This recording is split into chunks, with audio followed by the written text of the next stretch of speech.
Good evening. My name is Devin Dixon, and I'm the proud founder and CEO of In Her Strength nonprofit organization. We are a 501c3 nonprofit, and I'm here to talk to you about all the great things that we are doing in our community. So, first things first, if you put your attention to the back, you will see our amazing tote bag with our name on it, In Her Strength, that my aunt made in honor of my nonprofit. So first things first, we came up with the name In Her Strength based on the Bible verse Proverbs 31:25, which states she is clothed in dignity and strength and laughs without fear of the future. We know that breast cancer survivors are resilient, and it takes a lot of strength and energy to get through their journey. And it takes a lot of time for them to adjust back to a normal life after being diagnosed with breast cancer. So that's how we came up with the name. So my co-founder's name is Lindsay Dozier. She lives in Charlotte, North Carolina. We met back in 2014 in our NPH program at UNCG. And through some conversations in class, we both found out that we had a family history of breast cancer. My grandmother had breast cancer 4 times before she passed away in 2011 at the age of 63. The last time that she had breast cancer, unfortunately, it spread to her major organs and her bones, and she passed away. In previous experiences with breast cancer, she did have the mastectomy, she did chemotherapy, she did radiation, all of the works. And each time she survived except for that last time. My co-founder's mother is a survivor of breast cancer, and she's thriving and she's doing very well. So we were able to put our heads together, and we reached out to a colleague named Kristen Miller, who also operates a nonprofit called FELP, and it's for at-risk youth in Fayetteville, North Carolina. So she has now expanded her services and businesses, and now she helps individuals start up their nonprofits. So for a small fee, we were able to work with her to get all our documentation signed. And as of November 2016, In Her Strength came about. So just to tell you about a few things that we've done in our community, we have paid for individuals parking to be validated at UNC and Duke University, because we know that is a barrier to care.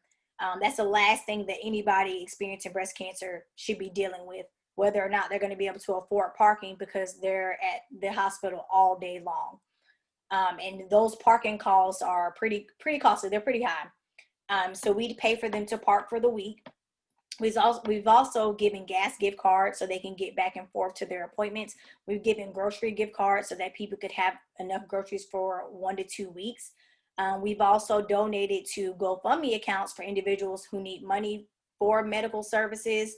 We unfortunately have also donated to GoFundMes for those who have passed away from breast cancer. So our nonprofit focuses on African American women because we've seen in the research, we read in the research that African American women, white women are more likely to be diagnosed with breast cancer, but Black women are more likely to pass away from breast cancer because of various barriers to care.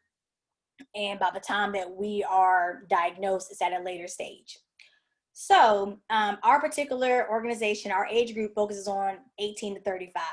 Now, I know that might be slightly different than what we're reading in the research, but we know that women being diagnosed in that age range is not uncommon and it's not rare. So we started it so that we can be advocates for this generation. So we have definitely been able to provide those resources to individuals our age. We just recently helped someone who not only had breast cancer, but was also pregnant. So she had to kind of stop some of her treatments until she was further along in her pregnancy. And due to her having cancer, she was not able to breastfeed. It was a low milk production, but we also were able to provide the service of providing a grocery gift card for her so that she could have food in her house for the next 2 weeks. We're also experiencing a pandemic through all of this. So we were more than happy to be able to help her and make sure that her and her family were able to have food for at least for the next 2 weeks. Other services that we provide are emotional support. So if individuals just want to vent or they want to talk to us, or if they need resources such as support groups, we can also provide that information as well. Some volunteer opportunities that we have taken part in. We've done fundraisers with Sweet Frog and Panera Bread. We recently did a fundraiser earlier this year where we networked and connected with Black-owned businesses in the area, and they were able to raffle off their services or products, and all proceeds went back to the nonprofit. We did that for about 2 or 3 weeks, and we raised about $685 from that, which was amazing, by the way.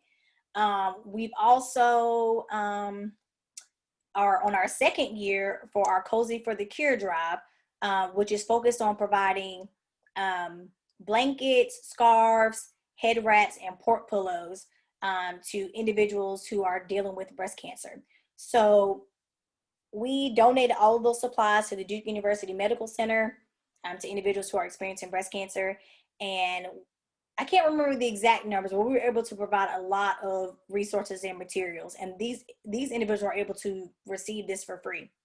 So we are coming up on our second year, and it's going to be bigger and better because we have partnered with 2 other organizations to ensure that it's bigger and better. So we're super excited. So if you're interested in being a part of that initiative, you can send us an email, and I'll make sure to include that on how you can be a part, how you can donate to the cause, whether it's a monetary donation or if it's a physical product that you want to donate.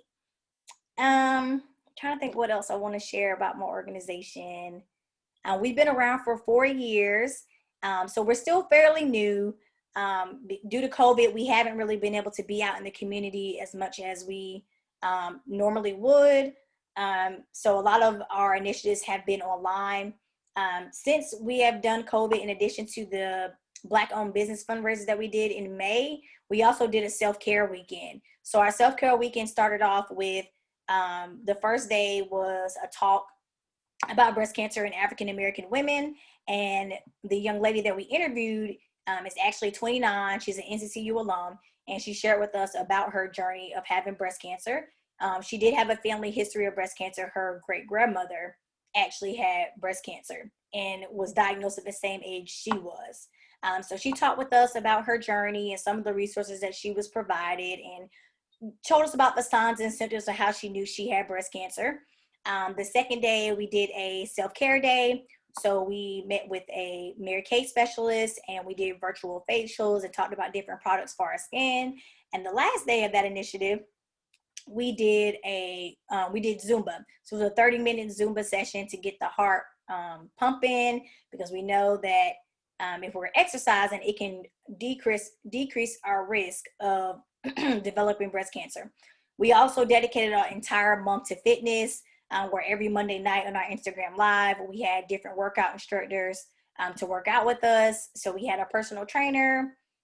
We did a full body 1-hour workout. We did a 30-minute HIIT workout. We did an hour yoga session, and we did an hour of line dancing. So we have been extremely busy, and we have made all types of adjustments to ensure that we are being present and that we are trying to find our clients. So if you know anyone who's between the ages of 18 and 35 and is African American, please refer them to us so that we can disperse these resources as necessary.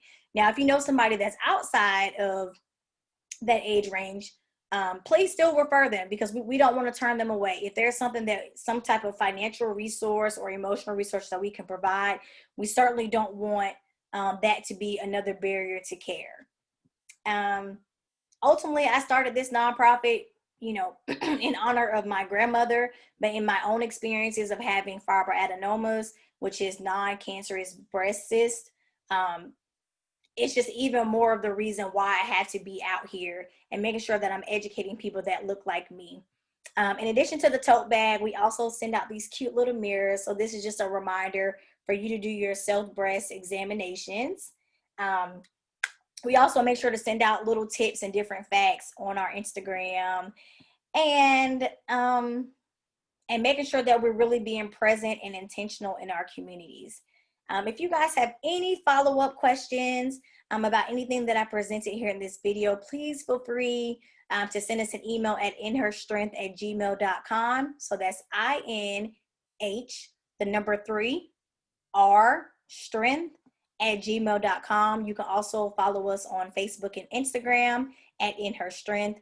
And any questions or concerns or any type of collaborations or partnerships that you're interested in, please make sure to send us an email. We would love to collaborate with you all and see how we can be a blessing to our community. Thank you so much for your time.